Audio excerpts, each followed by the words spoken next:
네, 이번 동영상에서는 우리가 16.5 부분부터 공부를 해보도록 하겠습니다.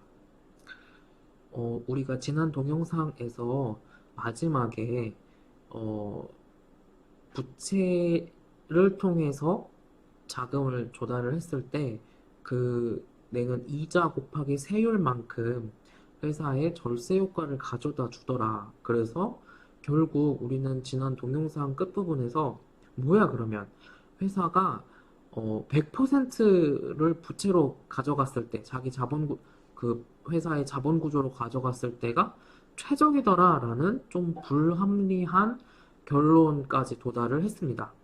거기까지 공부를 했었는데, 자, 이번 동영상에서는, 그 불합리한 부분에 대해서, 바로 거기서부터 한번 다시 시작을 해보도록 하겠습니다. 어, 그래서 회사가 만약에 100%, 좀 그렇게 극단적으로 자본 구조를 짜게 된다면, 그러니까 자기 자본을 0으로 하고 부채를 100%로 그렇게 하게 되면 상당히 위험한 자본 구조를 갖게 된다고 할 수 있겠습니다. 뭐 이것은 어렵게 생각할 것도 없이 이렇게 쉽게 생각할 수 있겠습니다. 너가 어, 투자를 할 수 있다라고 하자. 투자를 할 여유 자금이 있다라고 하자. 그런데 어떤 회사는 자기 자본 100%인 회사가 있겠고 어떤 회사는 자기 자본이 하나도 없고 부채만으로 이루어져 있는 회사다. 그러면 어떤 회사에 너 투자할래? 만약에 부채 100%인데 투자하겠다라고 하면 그거는 정말 내일 없이 사는 분들인 거죠. 그러니까 굉장히 하이 리스크를 테이킹하는 분들인 거죠. 왜 그러냐면 재무상태표 오른편에 부채를 너무 많이 채울수록 회사가 위험하게 된다라는 것이죠. 그래서 잘못하면 기업이 파산을 할 수 있다라는 것이고, 그러한 파산 과정에서 들어갈 수 있는 직간접적인 비용이 바로 파산 비용, bankruptcy cost라는 것입니다.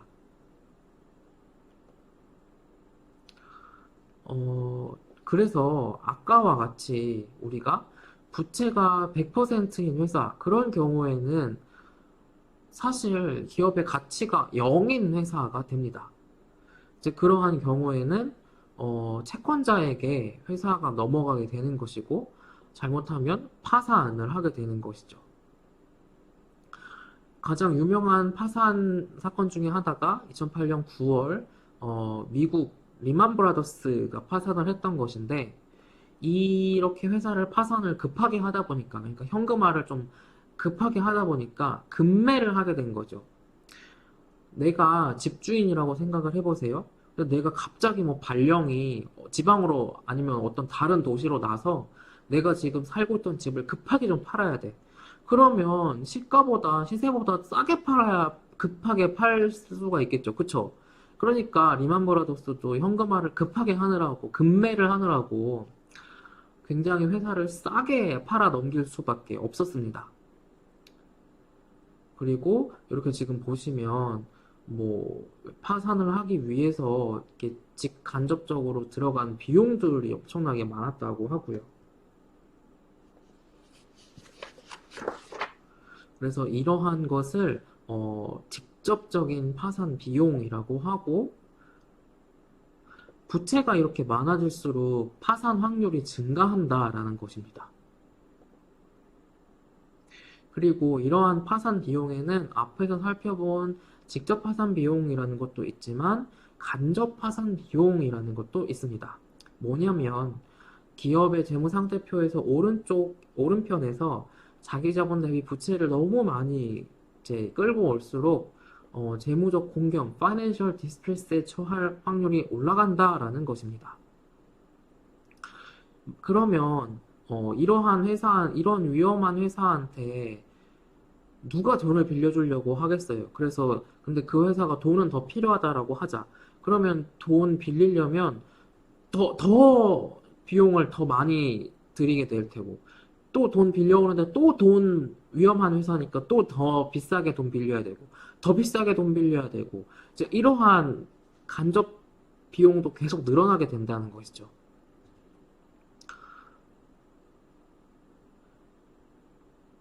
그래서 파산 신청을 피하기 위해서 들어가는 직접 비용, 그리고 뭐 보이지 않는 이런 간접 비용을 합쳐서 재무적 공경 비용이라고 Financial Distress Cost라고 한다라는 것입니다.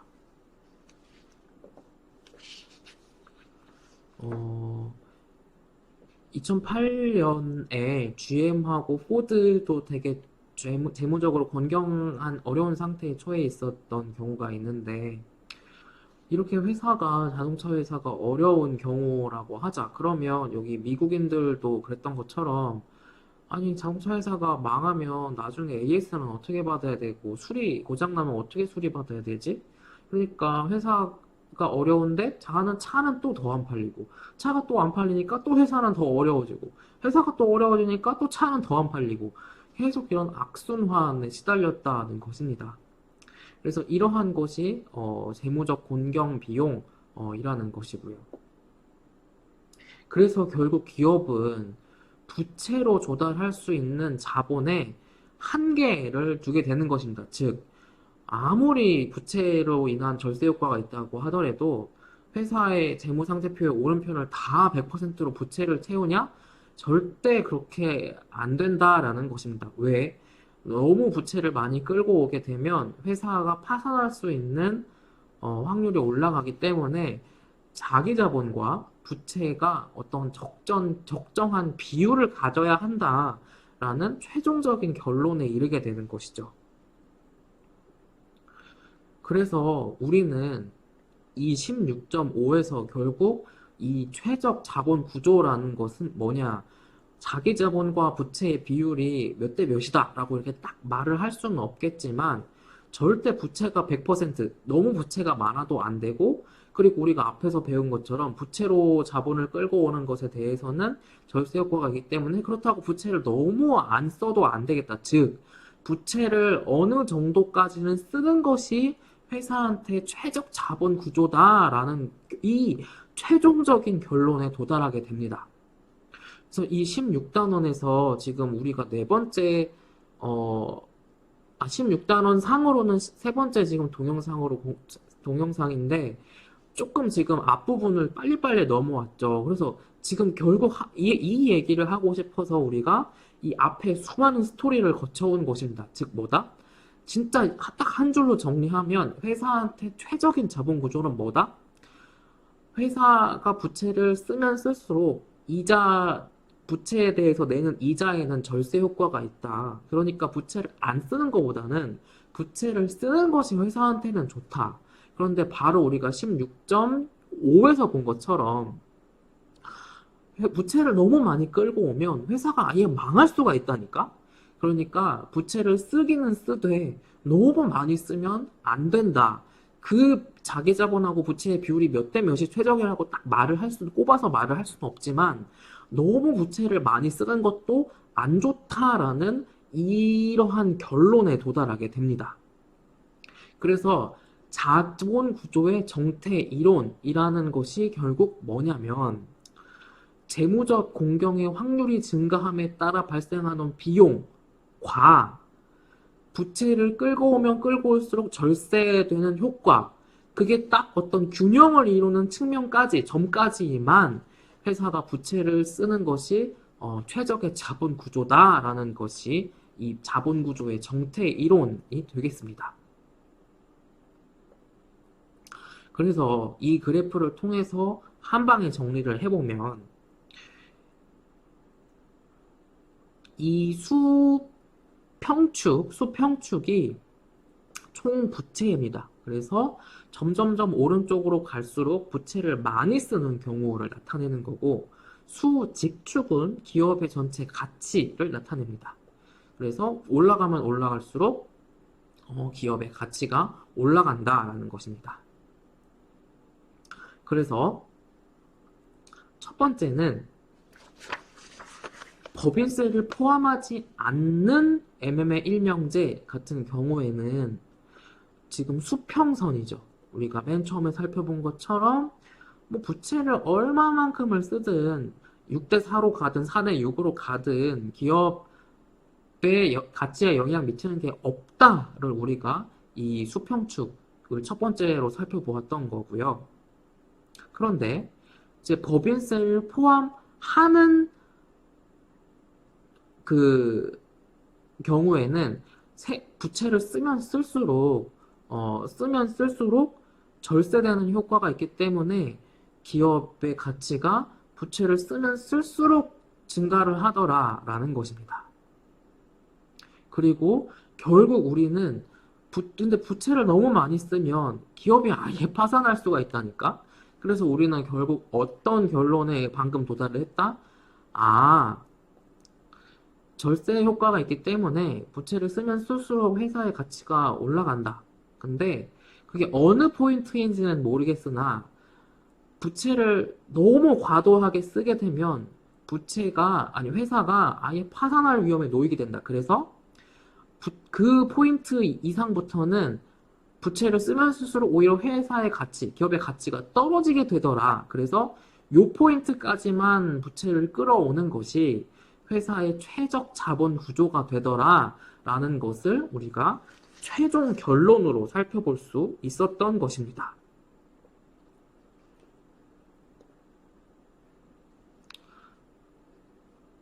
그래서 뭐 여기 지금 심화를 해서 보시면 두 번째 선하고 요 세 번째 선 사이에 여기 있는 이 면적은 재무적 공경 비용, 즉 부채를 너무 많이 끌고 오면 회사가 파산할 위험을 나타내 주는 것이고, 그리고 이 첫 번째 선하고 세 번째 요 사이의 차이는 절세하는 효과에서 재무적 공경 비용을 빼준 것의 면적이 되겠습니다.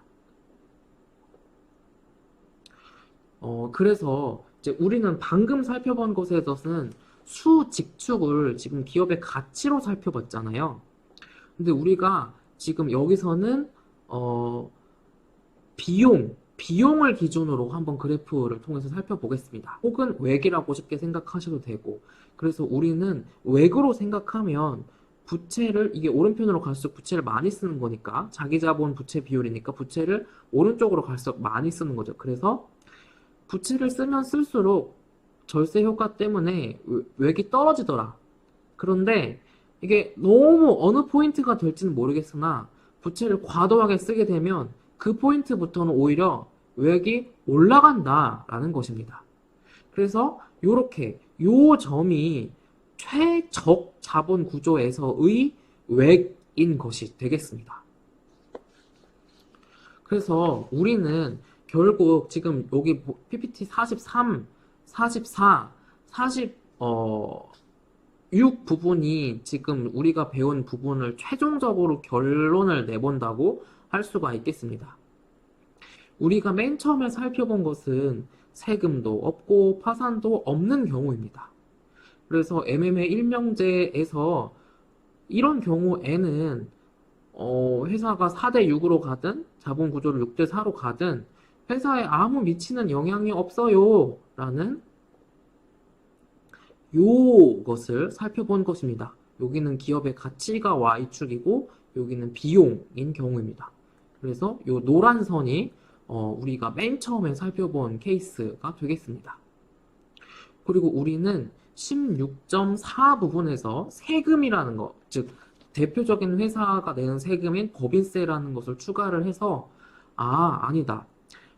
부채를 쓰면 쓸수록 부채에 대해서 내는 이자에 대해서는 세금 공제 효과가 있기 때문에 부채를 쓰면 쓸수록 기업의 가치가 증가, 그리고 외액으로 살펴보면 부채를 쓰면 쓸수록 외액이 감소하더라 라는 것이 우리가 두 번째로 맞게 된 비합리적인 그런 결론이었죠. 그래서 그래프에서 살펴보면 기업 가치 기준으로는 요게 우리가 두 번째 경우였고요. 또 마찬가지로 요 아래 그래프에서는 요게 세금만 고려한 두 번째 경우였습니다. 그리고 우리는 세 번째, 결론적으로 어떤 경우에 도달했냐? 16.3에서 아무리 세금의 절세 효과가 있다 하더라도 16.5에서 부채를 너무 많이 끌고 오면 끌고 올수록 기업이 아예 파산을 할 수가 있다. 그래서 그것이 어느 포인트인지는 모르겠으나 부채를 너무 많이 쓰면 오히려 그것은 기업에 악영향을 미치더라. 그래서 딱 그 포인트 전까지만 부채를 쓰는 것이 최적의 자본 구조다라는 것이었죠. 그래서 우리가 그래프를 통해서 살펴보면 오른 위에 있는 기업 가치 기준으로는 여기까지만 부채를 쓰는 것이 회사한테 최적 자본 구조다. 그리고 반대로 밑에서 외을 기준으로 보면 이제 여기까지는 외이 내려가는데 이제 부채를 더 쓰게 되면 그 이후부터는 오히려 외이 올라가더라. 그래서 요 포인트까지만 기업이 부채를 끌고 오는 것이 이 기업한테 최적 자본 구조다라는 것을 우리가 이 최종적인 16단원의 결론으로 살펴볼 수 있었습니다. 그래서 바로 이제 요것을 살펴보려고 이 먼 길을 돌아서 온 것이고요. 앞서 말씀드린 것처럼 이렇게 자본 구조의 이론, 정태 이론이라는 것이 있다고 해서 그게 5대 5냐, 6대 4냐, 아니면 7대 3이 최적이냐라고 딱 말을 해주지는 않습니다. 그렇지만 부채를 쓰면 쓸수록 어찌됐든 현실에서 절세 효과가 있는 것이고, 그렇지만 그 세금 절세 효과 있는 이상으로 너무 과도하게 부채를 쓰게 되면 회사가 아예 휘청휘청 할 수 있기 때문에, 즉 재무적 공경에 처할 수 있기 때문에 부채 너무 과도하게 쓰면 위험하게 된다. 그래서 다시 말하면 어느 포인트까지만 쓰는 것이 외을 최소화하는 거고 기업 가치는 극대화하는 것이다 라는 이런 결론을 다시 우리가 맞게 되는 것이 되겠습니다. 그래서 앞에 이렇게 16단원 앞부분 내용, 뭐 16.1이나 16.2가 조금 잘 이해가 안 되셨다고 하더라도 바로 우리가 여기서 살펴본 이 핵심 요약 부분을 이해를 잘 하셨다면 요 16단원 부분을 이해하시는데 전혀 문제가 없겠습니다. 그래서 첫 번째, 세금도 없고 파산도 없는 경우를 우리가 제일 먼저 자본 외액이 일정하게 유지되는 케이스를 살펴보았고, 업그레이드해서 세금이라는 것을 포함시켜 봤을 때 부채가 증가할수록 회사 가치가 극대화하더라 라는 비합리적인 결론에 우리가 도달을 했고, 이것을 한 번 더 업그레이드 시켜서 세금 플러스 파산이라는 요소도 고려해 봤을 때 이거 부채 어느 포인트 이상으로 쓰게 되면 이거 오히려 회사에 악영향 미치게 된다라는 이제 궁극의 이 결론에 몇 개 다다르게 된 것이 되겠습니다. 네, 우리는 이번 동영상에서 여기 가장 중요한 요 결론에 대해서 공부를 해 보았고요. 다음 동영상에서 이어서 보도록 하겠습니다.